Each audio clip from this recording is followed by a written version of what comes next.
मित्रांनो नमस्कार. मी प्रशांत पवार, निरपेक्ष या यूट्यूब चॅनल व प्रशांत पवार या फेसबुक तसेच इंस्टाग्राम पेजवर आपले सर्वांचं मनपूर्वक स्वागत आहे.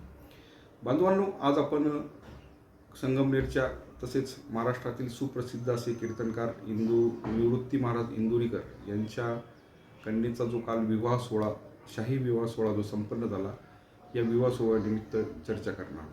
या विवाह सोहळ्यात संपूर्ण महाराष्ट्रातील इंदुरीकर महाराजांवर प्रेम करणाऱ्या जनतेने, सर्व मान्यवरांनी, VVIP लोकांनी तिथे येऊन इंदुरीकर महाराजांच्या मुलीला व जावयास, नवदाम्पत्यास शुभ आशीर्वाद देऊन अतिशय थाटामाटात हा विवाह सोहळा संपन्न झालेला आहे. त्याविषयी आज आपण चर्चा करणार आहोत. चर्चा सुरू करण्याच्या आधी सर्वप्रथम एक गोष्ट स्पष्ट करू इच्छितो की या व्हिडिओच्या माध्यमातून कोणत्याही प्रकारचं ट्रोलिंग किंवा कुठल्याही प्रकारचं टीका ही करायची नाही आहे. कुठल्याही प्रकारची टीका करण्याचा हा व्हिडिओचा उद्देश नाही. उद्देश एवढाच की या विवाहाच्या सोहळ्याच्या निमित्ताने समाज माध्यमांमध्ये तसेच जनसामान्यांमध्ये काय प्रतिक्रिया उमटत आहेत त्याचं एक प्रातिनिधिक स्वरूपात एक चर्चा आज तुमच्यासमोर मला इथे मांडायची आहे. तर या विवाह सोहळ्यानिमित्त थोडंसं आपण जाणून घेऊया की हा जो विवाह सोहळा संपन्न झाला, या विवाह सोहळ्यात, याला मी शाही विवाह सोहळा असं म्हटलं कारण हा विवाह सोहळा शाही स्वरूपाचाच होता. जसं पूर्वीच्या काळात राजा महाराजांच्या लग्न व्हायचे त्या पद्धतीचा हा विवाह सोहळा काल संपन्न झालेला आहे. विवाह सोहळ्याचं थोडं वर्णन सांगायचं झालं तर जवळपास 36 एकरात हा या विवाह सोहळ्याचा मंडप दिला गेलेला होता. त्यानंतर विवाह सोहळ्यात जवळपास 5 ते 6 लाख लोकांचं जेवणाची व्यवस्था करण्यात आलेली होती.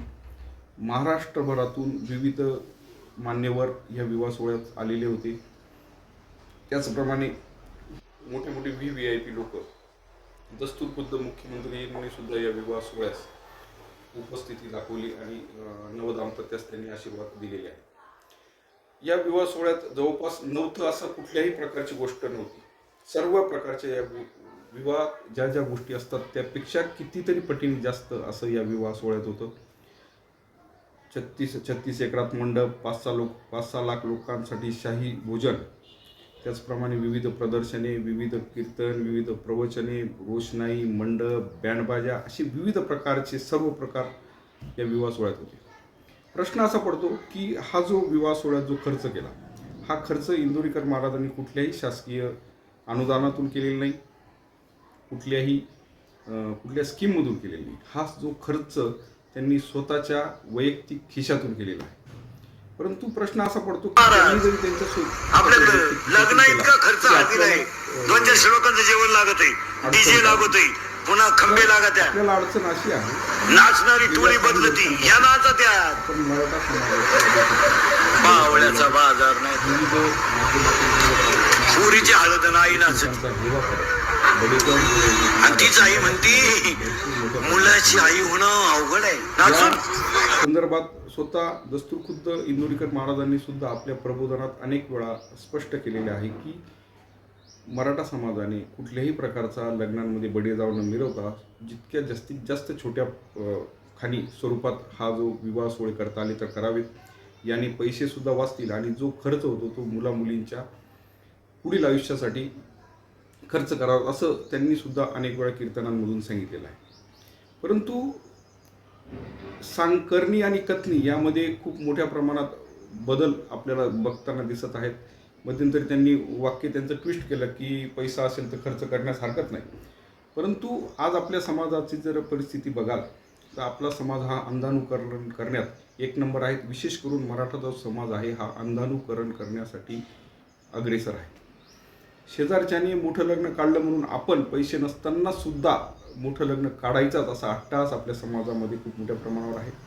म्हणून या ज्या गेल्या काही महिन्यांमध्ये, गेल्या मागच्या वर्षात जवळपास सर्वच समाजांमध्ये एक आचारसंहिता लागू केली गेली होती की विवाह छोटा स्वरूपाचाच असावा, विवाहात थोडकेच मेनू असावेत, त्यामुळे अन्नाची नासाडी होणार नाही, असे अनेक प्रकारच्या आचारसंहिता केल्या गेल्या होत्या. बरेच आपण समाज माध्यमांमध्ये, पेपरांमध्ये बघितलं असेल.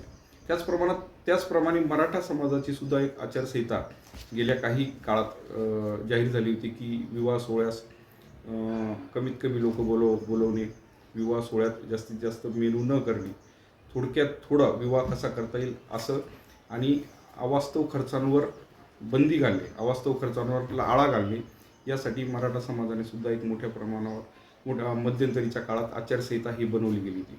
परंतु ह्या आचारसंहितेला ही आचारसंहिता काही बंधनकारक नव्हती, ही पाळलीच गेली पाहिजे असा काही विषय नव्हता. परंतु इंदोरीकर महाराजांसारखं एक प्रातिनिधिक स्वरूपात एक आदर्शवत असं इंदोरीकर महाराज आहेत आणि त्यांचे बरेच मोठ्या प्रमाणावर फॉलोअर्ससुद्धा आहेत. त्यांचे फॉलोअर्स पूर्ण महाराष्ट्रात पसरलेले आहेत आणि मोठ्या माणसाने केलं म्हणून फॉलोअर्सनी करायचा असा ट्रेंड आपल्याकडे नक्कीच आहे.